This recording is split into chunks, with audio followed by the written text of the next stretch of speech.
यह कहानी एक वफादार नौकर गोपाल की है जो अपने मालिक के प्रति निस्वार्थ भक्ति रखता है। हालांकि परिस्थितियां उसे एक कठिन परीक्षा में डाल देती हैं, जिससे उसे बहुत बड़ी सीख मिलती है। एक छोटे से गांव में सुरेश नाम का लड़का रहता था। बचपन में ही उसने अपने माता पिता को खो दिया। उसके पास न कोई सहारा था, न ही उसके पिता की कोई जमीन। वह एक छोटी सी झोपड़ी में रहता था, लेकिन गांव में आई बाढ़ के कारण उसकी झोपड़ी भी बह गई। गांव के जमींदार धर्मदास बहुत दयालु व्यक्ति थे। उन्होंने सुरेश पर दया कर उसे अपने यहाँ काम पर रख लिया और रहने के लिए एक झोपड़ी दे दी। समय बीतता गया और सुरेश बड़ा हो गया। अब वह पूरी लगन से जमींदार के यहाँ काम करता था और जमींदार भी उस पर बहुत भरोसा करने लगे थे। एक दिन जमींदार ने सुरेश से कहा, बेटा, तुम अब शादी क्यों नहीं कर लेते? अब तुम्हारी शादी की उम्र हो गई है। तुम्हारी पत्नी आएगी तो तुम्हारे कई कामों में हाथ बौटाएगी। मैं चाहता हूँ कि मेरे जीते जी तुम्हारी शादी हो जाती। क्या जाने कब भगवान का बुलावा आ जाए। सुरेश बोला, मालिक, ऐसा क्यों कह रहे हो? मेरे लिए आप ही सब कुछ है। आप जैसा उचित समझे मैं वही करूंगा।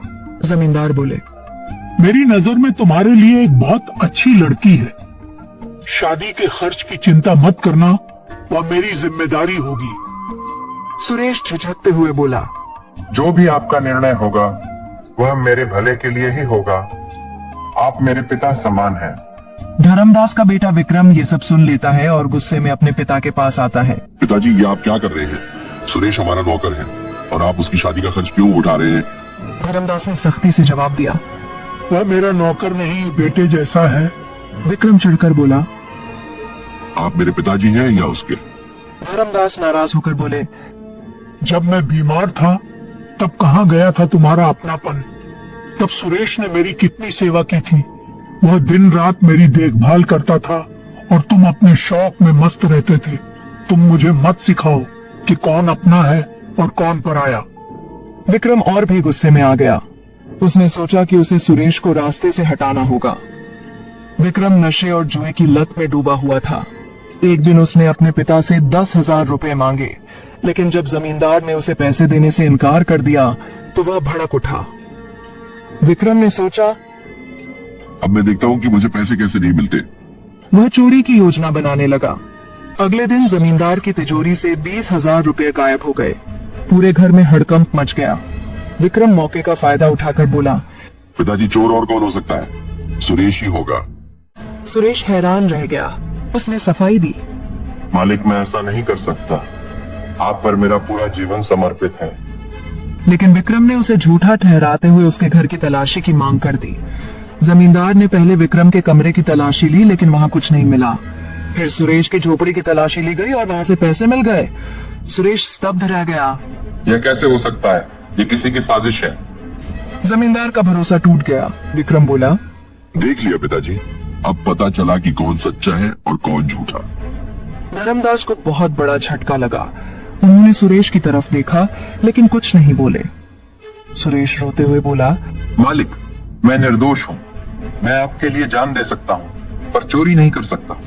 धर्मदास ने गहरी सांस ली और कहा, मुझे अब कुछ नहीं कहना, तुम यहाँ से चले जाओ। सुरेश वहां से दुखी होकर चला गया, लेकिन गांव के एक बुजुर्ग ने यह सब देख लिया था।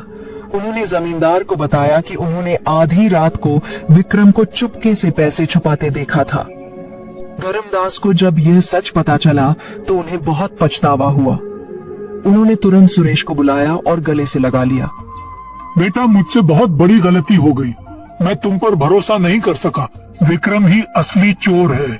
सुरेश की आंखों में आंसू थे, लेकिन उसने जमींदार से कहा, मालिक, आपको दोषी महसूस करने की जरूरत नहीं। आपके लिए तो मैं जान भी दे सकता हूँ।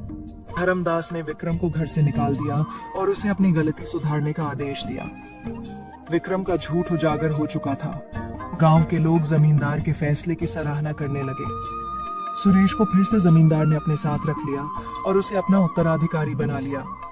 इंसान की असली पहचान उसके कर्मों से होती है, न कि उसकी संपत्ति से।